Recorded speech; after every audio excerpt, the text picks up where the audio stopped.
रामचंद्र जी का कार्य है और मेरा निहोरा है, मेरा अनुरोध है, तुम चारों ओर जाओ और जाकर जानकी जी को खोजो। हे भाई, महीने भर में वापस आ जाना। जो अवधि बिताकर बिना पता लगाए ही लौट आवेगा उसे मेरे द्वारा मरवाते ही बनेगा, उसका वध करवाना ही पड़ेगा। सुग्रीव के वचन सुनते ही सब वानर तुरंत जहाँ तहाँ चल दिए।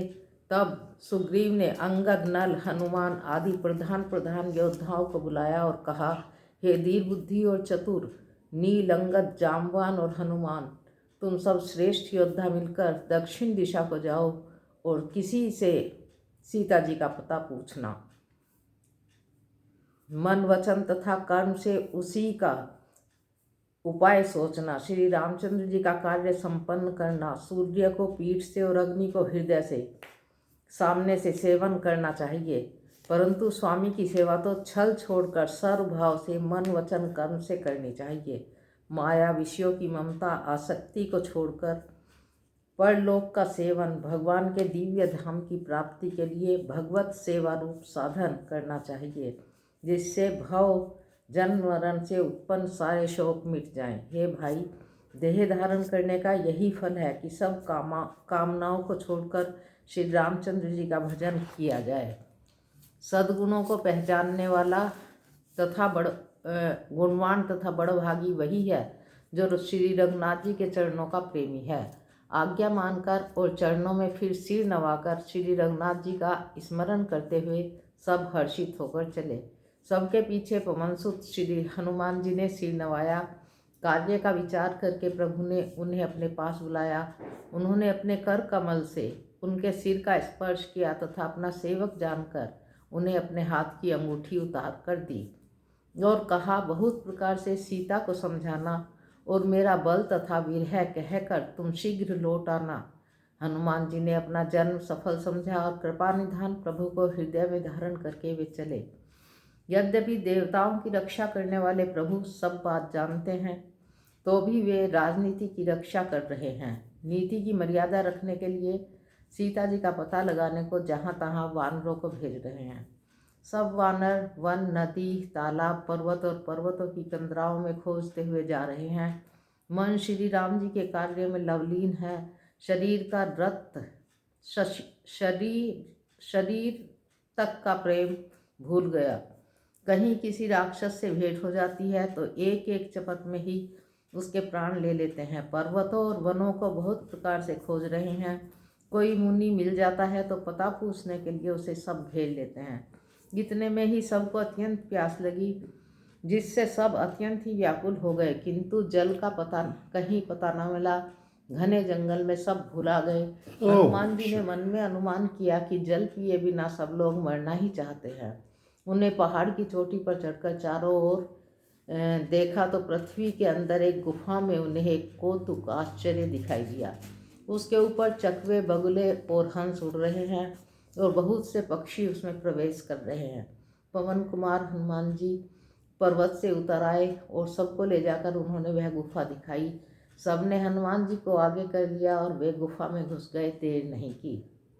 अंदर जाकर उन्होंने एक उत्तम उपवन और तालाब देखा, जिसमें बहुत से कमल खिले हुए हैं। वहीं एक सुंदर मंदिर है, जिसमें एक तपोमूर्ति स्त्री बैठी है। दूर से ही सबने उन्हें सिर नवाया और पूछने पर अपना सब वृतांत कह सुनाया। तब उसने कहा, जलपान करो और भांति भांति के रसीले सुंदर फल खाओ। आज्ञा पाकर सबने स्नान किया, मीठे फल खाए और फिर सब उसके पास चले आए। तब उसने अपनी सब कथा कह सुनाई और कहा, मैं अब वहाँ जाऊँगी जहाँ श्री रघुनाथ जी हैं। तुम लोग आंखें मूंद लो और गुफा को छोड़कर बाहर जाओ। तुम सीता जी को पा जाओगे, पछताओ नहीं। आंखें मूंद कर फिर जब आंखें खोली तो सब वीर क्या देखते हैं कि सब समुद्र के तीर पर खड़े हैं और वह स्वयं भी वहाँ गई जहाँ श्री रघुनाथ जी थे। उसने जाकर प्रभु के चरण कमरों में मस्तक नवाया और बहुत प्रकार से विनती की। प्रभु ने उसे अपनी अनपायनी भक्ति दी। प्रभु की आज्ञा सिर पर धारण कर और श्री राम जी के युगल चरणों को, जिनकी ब्रह्मा और महेश भी वंदना करते हैं, हृदय में धारण कर वह बद्री का आश्रम को चली गई। स्वयं प्रभा थी ये। यहाँ वानरगण मन में विचार कर रहे हैं कि अवधि तो बीत गई पर काम कुछ नहीं हुआ। सब मिलकर आपस में बात करने लगे कि हे भाई, अब तो सीता जी की खबर लिए बिना लौटकर भी क्या करेंगे। अंगद ने नेत्रों में जल भरकर कहा कि दोनों ही प्रकार से हमारी मृत्यु हुई। यहाँ तो सीता जी की सुध नहीं मिली और वहाँ जाने पर वानर राज सुग्रीव मार डालेंगे। वे तो पिता के वध होने पर भी मुझे मार डालते। श्री राम जी ने ही मेरी रक्षा की, इसमें सुग्रीव का कोई एहसान नहीं है। अंगद बार बार सबसे कह रहे हैं कि अब मरण हुआ, इसमें कुछ भी संदेह नहीं है। वानर वीर अंगद के वचन सुनते ही किंतु कुछ बोल नहीं सकते। उनके नेत्रों से जल बह रहा है। एक क्षण के लिए सब सोचने में मग्न हो रहे हैं, फिर सब ऐसा वचन कहने लगे।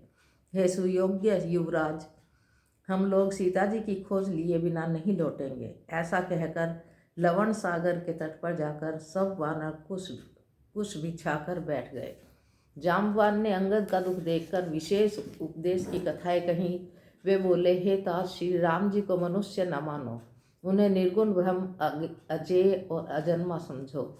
हम सब सेवक अत्यंत बड़भागी हैं जो निरंतर सगुण ब्रह्म में प्रीति रखते हैं। देवता, पृथ्वी, गौर, ब्राह्मणों के लिए प्रभु अपनी इच्छा से अवतार लेते हैं।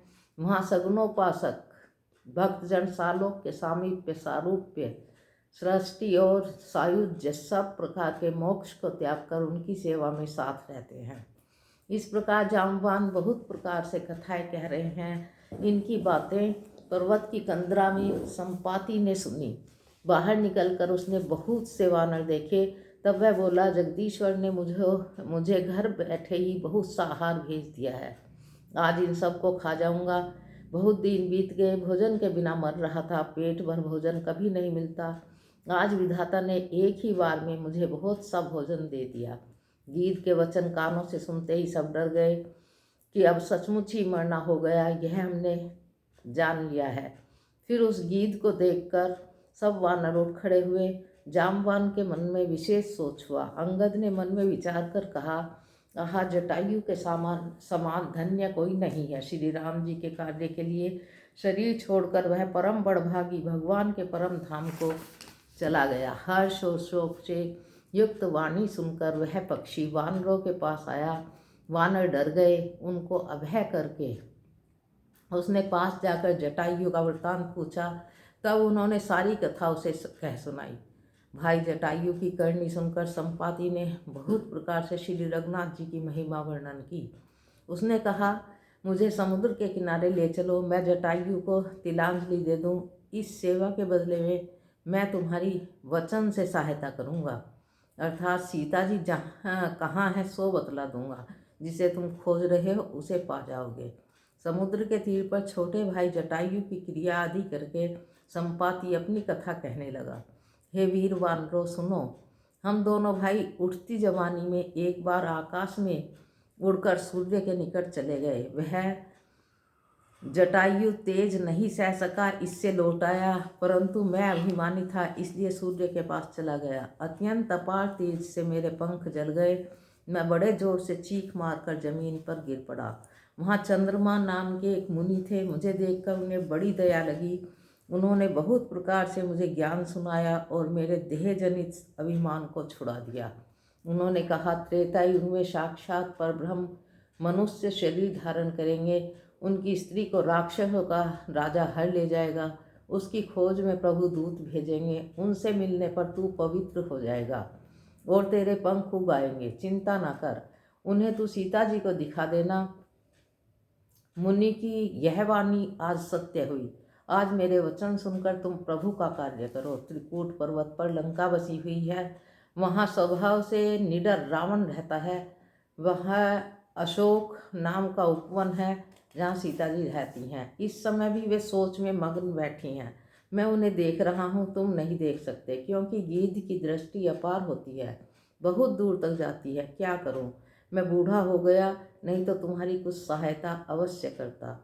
जो 100 योजन समुद्र लाग सकेगा और बुद्धि निधान होगा, वही श्री राम जी का कार्य कर सकेगा। निराश होकर घबराओ मत। मुझे देखकर मन में धीरज धरो। देखो, श्री राम जी की कृपा से देखते ही देखते मेरा शरीर कैसा हो गया, बिना पाँख का बेहाल था, पाँख उगने से सुंदर हो गया। पापी भी जिनका नाम स्मरण करके अत्यंत अपार भवसागर से तर जाते हैं, तुम उनके दूत हो। अतः कायरता छोड़कर श्री राम जी को हृदय में धारण करके उपाय करो। काकभुजुंडी जी कहते हैं, हे गरुड़ जी, इस प्रकार कहकर जब गीध चला गया तब उन वानरों के मन में अत्यंत विस्मय हुआ। सब किसी ने अपना अपना बल कहा, पर समुद्र के पार जाने में सभी ने संदेह प्रकट किया। ऋक्षराज जाम्बवान कहने लगे, मैं अब बूढ़ा हो गया, शरीर में पहले वाले बल का लेश भी नहीं रहा।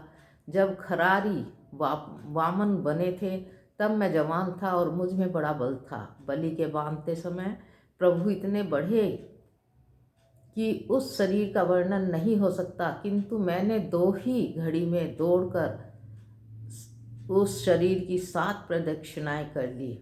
अंगद ने कहा, मैं पार तो चला जाऊंगा, परंतु लौटते समय के लिए हृदय में कुछ संदेह है। जाम्बवान ने कहा, तुम सब प्रकार से योग्य हो, परंतु तुम सबके नेता हो, तुम्हें कैसे भेजा जाए। ऋक्षराज जाम्बवान ने श्री हनुमान जी से कहा, हे हनुमान, हे बलवान, सुनो, तुमने यह क्या चुप साध रखी है। तुम पवन के पुत्र हो, बल में पवन के समान हो, तुम बुद्धि, विवेक और विज्ञान की खान हो। जगत में कौन सा ऐसा कठिन काम है जो हे तात तुमसे ना हो सके। श्री राम जी के कार्य के लिए ही तो तुम्हारा अवतार हुआ है। यह सुनते ही हनुमान जी पर्वत के आकार के अत्यंत विशाल काय हो गए। उनका सोने का सा रंग है, शरीर पर सुशोभित है, शरीर पर तेज सुशोभित है, मानो दूसरा पर्वतों का राजा सुमेरु हो। हनुमान जी ने बार बार सिंहनाद करके कहा, मैं इस खारे समुद्र को खेल में ही लांघ सकता हूँ और सहायकों सहित रावण को मारकर त्रिकूट पर्वत को उखाड़कर यहाँ ला सकता हूँ। हे जाम्बवान, मैं तुमसे पूछता हूँ, तुम मुझे उचित सीख देना कि मुझे क्या करना चाहिए। जाम्बवान ने कहा, हे तात, तुम जाकर इतना ही करो कि सीता जी को देखकर लौट आओ और उनकी खबर कह दो। फिर कमल नयन श्री राम जी अपने बाहुबल से श्री राक्षसों का संहार कर सीता जी को ले आएंगे। केवल खेल के लिए ही वे वानरों की सेना साथ लेंगे। वानरों की सेना साथ लेकर राक्षसों का संहार करके श्री राम जी सीता जी को ले आएंगे। तब देवता और नारद आदि मुनि भगवान के तीनों लोकों को पवित्र करने वाले सुंदर यश का बखान करेंगे, जिसे सुनने, गाने, कहने और समझने से मनुष्य परम पद पाते हैं और जिसे श्री रघुवीर के चरण कमल का मधुकर तुलसीदास कहा गाता है। श्री रघुवीर का यश भाव रूपी रोग की दवा, अचूक दवा है, जो पुरुष और स्त्री से सुनेंगे। त्रिशिरा के स्वरूप श्री राम जी उनके सब मनोरथों को सिद्ध करेंगे। जिनका नीले कमल के समान श्याम शरीर है, जिनकी शोभा करोड़ों कामदेवों से भी अधिक है और जिनका नाम पाप रूपी पक्षियों को मारने के लिए बधिक के समान है, उन श्री राम जी के गुणों के समूह को अवश्य सुनना चाहिए। इति श्री रामचरितमानसे सकल कलिकलुष विध्वंसने चतुर्थ सोपान। जय जय श्री जय श्री जय श्री। ओम श्री गुरु चरण सरोज रज निज मन मुकुर सुधार। वरणहु रघुवर विमल जस जो दायक फल चार। बुद्धिहीन तनु जानिके सुमरहु पवन कुमार। बल बुद्धि विद्या देवो मोहि हरहु कलेश विकार। सियावर राम जय जय राम। जय हनुमान ज्ञान गुण सागर। जय कपीस तिहु लोक उजागर। राम दूत अतुलित बल धामा। पुत्र पवन सुत नामा। महावीर विक्रम बजरंगी। कुमति निवारि सुमति के संगी। कंचन वरण विराज सुवेशा। कानन कुंडल केसा। हाथ वज्र और ध्वजा बिराजे। कांधे मूंज जनेऊ साजे। शंकर सुमन के श्री नंदन तेज प्रताप महा नन विद्यावान गुणी अति चातुर राम काज करिबे को आतुर प्रभु चरित्र सुनबे को रसिया राम लखन सीता मन बसिया रूप धरि सियहि दिखावा विकट रूप धरि लंक जरावा भीम रूप धरि असुर संहारे रामचंद्र जी के काज संवारे संजीवन लखन जी आए श्री रघुवीर हरषि उर लाए रघुपति कीनी बहुत बड़ाई तुम मम प्रिय भरत सम भाई सहस बदन तुम रोजस गावे अस कई श्रीपति कंठ लगावे सनकादिक ब्रह्मादि मुनीषा नारद सहित अहिसा जम कुबेर दिगपाल जहाँ ते कवि को विद कही सके कहाँ तुम उपकार सुग्रीव कीना राम मिलाए राजपद दीना तुम रो मंत्र विभीषण माना स्वर भय सब जग जाना जुग सहस्त्र जो जन पर भानु लीलो ताई मधुर फल जानू प्रभु मुद्रिका मुख माही जलद लांग गए अचरज नाहि दुर्गम काज जगत के जेते सुगम अनुग्रह तुम रे ते राम दुआरे तुम रखवारे तुन आज्ञा बिनु पैसारे सब सुख लय तुम्हारी शरणा तुम रक्षक काहू को डरना आपन तेज समारो तीनों लोक हाँकते कांपे भूत पिशाच निकट नहीं आवे महावीर जब नाम सुना नासई रोग हरई सब पीरा जपत निरंतर हनुमत भी संकट से हनुमान छुड़ावे मन क्रम वचन ध्यान जो लावे सब पर राम तपस्वी राजा तिनके काज सकल तुम साजा और मनोरथ जो कोई लावे सोई अमित जीवन फल पावे चारों जुग पर ताप तुम्हारा है पर सिद्ध जगत उजिया साधु संत के तुम रखवारे असुर राम दुलारे अष्ट सिद्धि नव निधि के दाता असवर दीन जानकी माता राम रसायन तुमरे पासा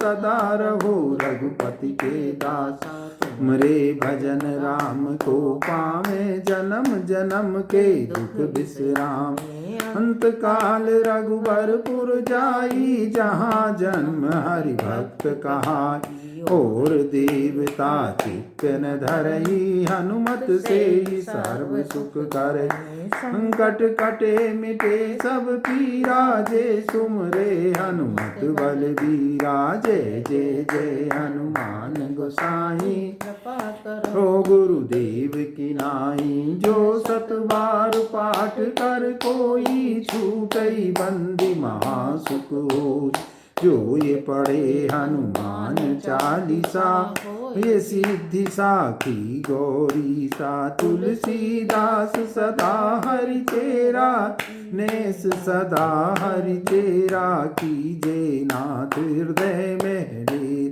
पवन तने संकट हरण मंगल मूर्ति रूप हम लखन सीता सहित हृदय बसौ सुर भूप सियावर राम जय राम मेरे प्रभु राम जय जय राम आरती श्री रामायण जी की कीरति कलित ललित सियपी की आरती श्री आयन जी की गावत ब्रह्मादिक मुनि नारद बाल्मीकि विज्ञान विशारद सुख सनकादि शेष अरु सारद बरनि पवन सुत कीरति की आरती श्री रामायण जी की गावत वेद पुराण अष्टदश छवो शास्त्र सब ग्रंथन को रस मुनि जन तन को सर्वस सार अंश सम्मत सब ही